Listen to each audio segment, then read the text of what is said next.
Assalamualaikum warahmatullahi wabarakatuh.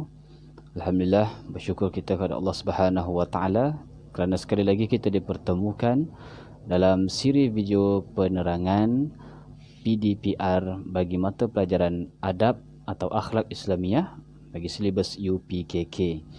Jadi insya-Allah kita akan sambung bagi tajuk-tajuk yang berikutnya, iaitu untuk kali ini Ustaz akan terangkan tajuk pada muka surat 8, iaitulah adab berjalan. Okey, adab berjalan. Okey, kita tengok pada pengertian berjalan. Okey, berjalan ni adalah satu benda yang bagi kita memang kita buat hari-hari. Kita berjalan ke ruang tamu, kita berjalan ke dapur, kita berjalan keluar rumah, kita berjalan pergi ke kedai, pergi ke sekolah dan sebagainya. Tapi apakah kita telah menjaga adab-adab ketika mana kita berjalan? Jadi sebelum kita nak tengok adab-adab berjalan itu, mari kita tengok apa yang dimaksudkan dengan berjalan itu. Murid-murid boleh buka nota UPKK pada muka surat yang ke-8. Okey, kita tengok pengertian berjalan. Ya. Berjalan ialah keluar dari rumah untuk menuju ke satu tempat. Maknanya istilah berjalan dalam nota UPKK yang ada di tangan murid-murid semua ni, maksudnya istilah berjalan ni maksudnya kita keluar daripada rumah. Ini ada adabnya yang perlu kita jaga.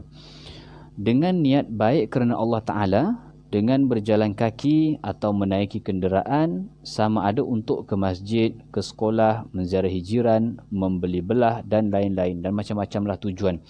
Yang penting dalam ini dimasukkan tujuan kita berjalan tu mestilah tujuan yang baik. Tak kiralah mana tempat kita pergi, pastikan tujuan itu adalah tujuan yang baik, maka kita akan beroleh pahala insya-Allah di sisi Allah Subhanahu wa taala, kerana nilai ibadah kita keluar berjalan tu dikira sebagai nilai ibadah kalau kita buat perkara-perkara yang baik. Okey, kita tengok sebelum kita keluar, sebelum kita memulakan perjalanan tadi tu, maka ada doa yang kita boleh amalkan. Ya, antaranya doa sebelum memulakan perjalanan, Bismillahi tawakkaltu 'ala Allah, la haula wala quwwata illa billah. Pendek je doanya, ya. Bismillahi tawakkaltu 'ala Allah, la haula wala quwwata illa billah. Ini doa ni kita dah biasa dengar, barangkali mungkin kita dah hafal. Jadi sebelum kita keluar rumah, kita baca doa ini, kita bertawakal kepada Allah Subhanahu wa taala agar Allah melindungi kita, Allah menjaga kita, Allah memelihara kita sepanjang perjalanan.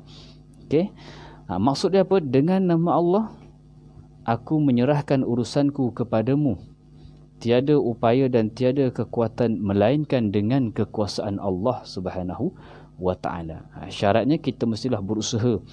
Kita keluar berjalan tu setelah kita berdoa, bertawakal kepada Allah ni, bukan maknanya kita jalan tu ikut suka kita je.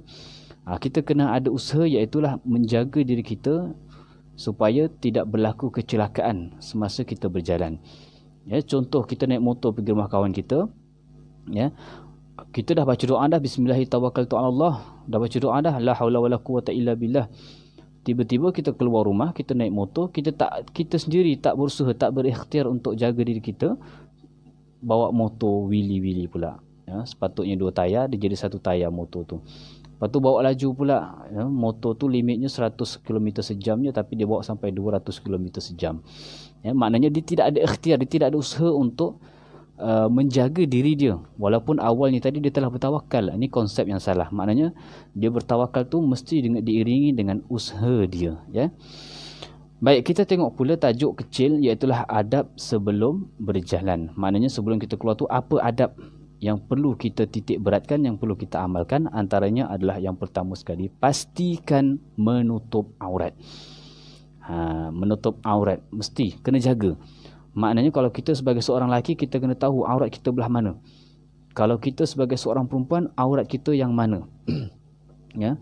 Ini kadang-kadang ramai kita tengok yang dalam sekolah elok bertudung, tapi bila dia keluar berjalan dengan kawan-kawan dan sebagainya, hilang entah ke mana tudungnya, tak tahulah, wallahu alam, mungkin tersangkut dekat duri pokok sawit ke macam mana ke, hilang terbang. Ya. Kemudian pakaian pula, elok-elok dalam sekolah pakaiannya longgar, tapi bila mana terjumpa di luar sekolah, Masya Allah, ya, pakaiannya ketat, pakaiannya singkat dan sebagainya. Ya, ini adalah satu perkara yang tidak patut dilakukan. Ya, tidak patut kita lakukan sebagai seorang muslim ataupun muslimah. Ya, orang beriman lelaki dan orang juga beriman perempuan. Mesti menutup aurat. Yang kedua adalah berdoa. Doa tadi dah diajarkan, maknanya sebelum kita memulakan perjalanan kita baca doa. Ya, ataupun kita boleh tambah dengan doa yang lain, antaranya adalah doa bismillahillazi la yadurru ma'asmihi syai'un fil ardi wala fis sama'i wa huwas sami'un alim. Ini adalah antara doa penggerak, yakni sebelum kita nak keluar rumah, kita boleh amalkan doa ini supaya Allah lindungi kita, Allah pelihara kita daripada mara bahaya ataupun malapetaka. Kemudian yang ketiga adalah memakai alas kaki. Ini adalah adab, yakni sebelum kita keluar rumah, kita mestilah mengalas kaki kita dengan sesuatu. Ya, mengalas kaki kita ini supaya apa? Supaya tidak terpijak najis. Ya, kita keluar rumah tak pakai kasut sebagai contoh. Kemudian masuk balik rumah kat luar tu kita dah terpijak tai ayam. Kita masuk rumah habis kotor rumah kita dah. Ya, lantai rumah kita habis kotor, kapet habis kotor. Ya, semua dah bernajis. Jadi adabnya mestilah mengalas kaki.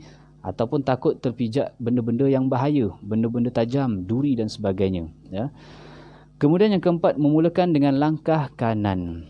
Ini adalah sunnah baginda Nabi SAW, iaitulah memulakan sesuatu mesti dengan kanan. Melakukan sesuatu itu mesti dengan kanan. Makan kita gunakan tangan kanan. Ya, kalau dalam video ni, wallahualam lah, Ustaz pun tak pasti sama ada video ni flip ataupun tidak. Kalau Ustaz angkat, ini tangan kanan. Mungkin ada yang kata ni tangan kiri ke apa ke benda ke, wallahualam lah. Tapi yang ni aku angkat tangan kanan lah. Kita angkat, kita makan, guna tangan kanan. Kita langkah keluar, gunakan kaki kanan. Apa sahaja yang kita lakukan, mestilah kita dahulukan dengan kanan dahulu. Ya. Baik, niat berjalan dengan tujuan yang baik. Tujuan yang baik ini juga menjadi satu kayu ukur ataupun satu tanda nilai, alas nilai sama ada kita ni boleh jamak qasar ataupun tidak. Kalau kita keluar niat kita tak baik, niat kita jahat, niat kita buruk. Contoh kita keluar rumah nak curi selipar kawan kita. Kita tengok dia beli selipar baru, harganya mahal, tengok dekat Shopee, cek-cek tengok beribu harga dia. Kita pun tahu dia ni simpan selipar kat luar. Jadi kita keluar rumah kita tu niat aku walaupun kita tak katalah sahaja aku keluar rumah untuk mencuri selipar sipulan bin sipulan kerana Allah Ta'ala, tak. Walaupun kita tak sebut macam tu, keluarnya kita daripada rumah itu, tujuan kita keluar tu untuk apa? Tujuan kita keluar rumah tu untuk apa? Kalau untuk perkara yang baik, maka yang inilah yang kita katakan sebagai adab berjalan. Baik, kita tengok pula tajuk kecil seterusnya, iaitulah adab semasa berjalan. Tadi adab sebelum kita mulakan perjalanan, sebelum kita keluar rumah. Yang ini adab semasa kita berjalan. Apa yang perlu kita lakukan sewaktu kita berjalan? Antaranya yang pertama adalah berhati-hati. Bukan jalan menonong, tak tengok bawah, sambil bersiul, sambil menyanyi jalan, tu masuk longkang. Ya. Tahu-tahu dah masuk dalam perigi dah. Ya. Tahu-tahu terlanggar itu, terlanggar ini dan sebagainya. Ya. Melangkah dengan sopan. Ya. Melangkah dengan sopan. Ataupun kalau kita naik motor ni, maksudnya kita bawa dengan sopan santun lah. Bukan kita bawa, walaupun kampung tu kampung kita, tapi kita bawa macam tak ingat dunia. Ya. Jadi melangkah itu dengan sopan, kita berjalan itu dengan sopan santun, dengan tertib. Jadi ini antara adab. Kemudian yang ketiga, memberi salam apabila bertemu sesama Islam. Maknanya kita berjalan, kita nampak kawan kita ke, ataupun saudara mara kita ke, maka kita Assalamualaikum.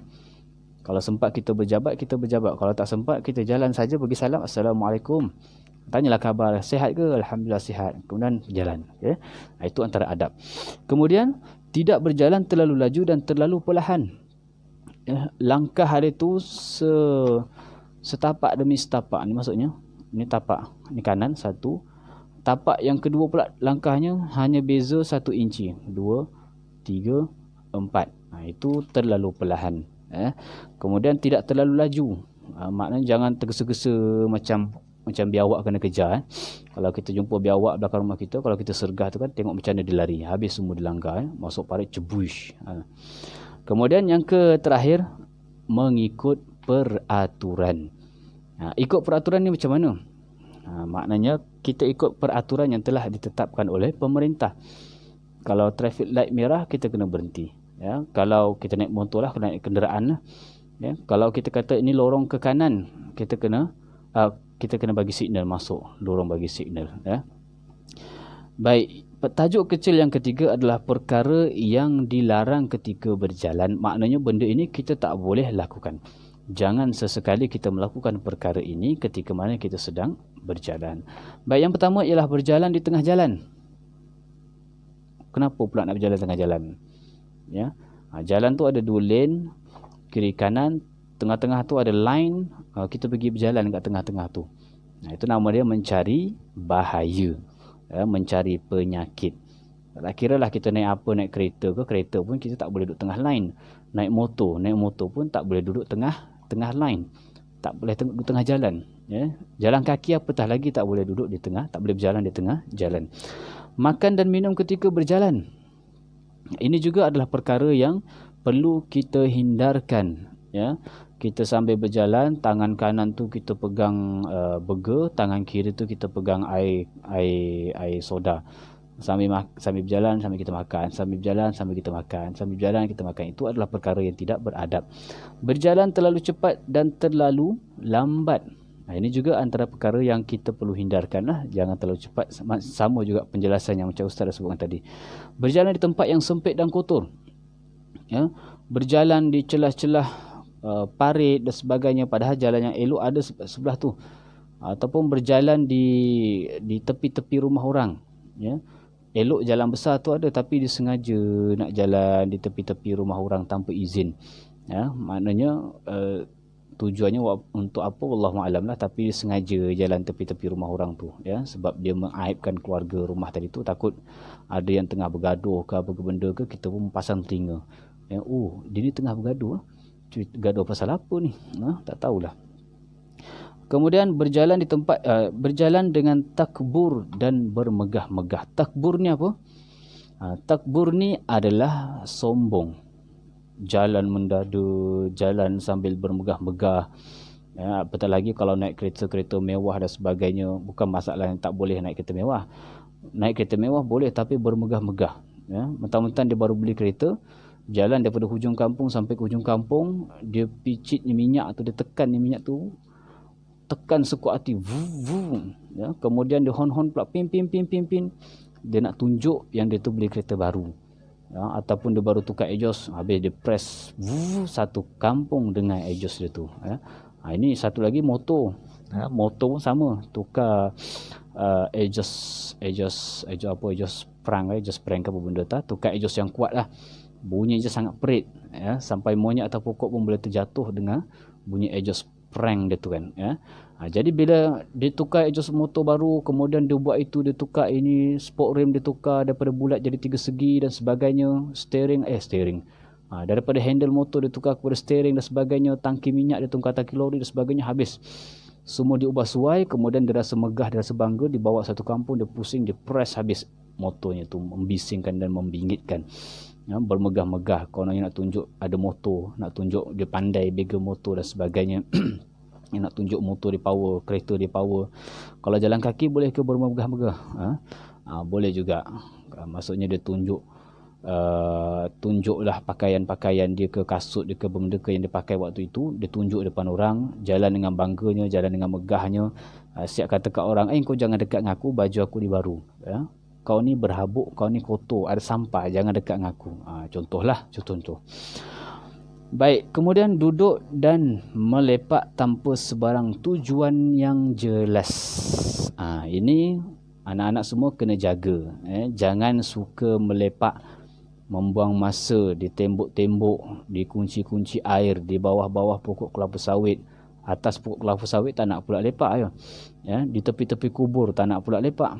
Ya, di tengah-tengah kubur tak nak pula lepak. Nak lepaknya di tepi-tepi tembok, ya, di tepi-tepi jalan dan sebagainya. Kemudian bila ada orang lalu, dikacaunya pula.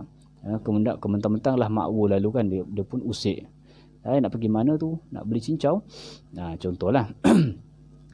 Jadi jangan kita melepak. Maknanya jangan kita keluar ni tujuan kita untuk melepak dengan kawan-kawan, membuang masa dan sebagainya. Padahal PDPR tak buat.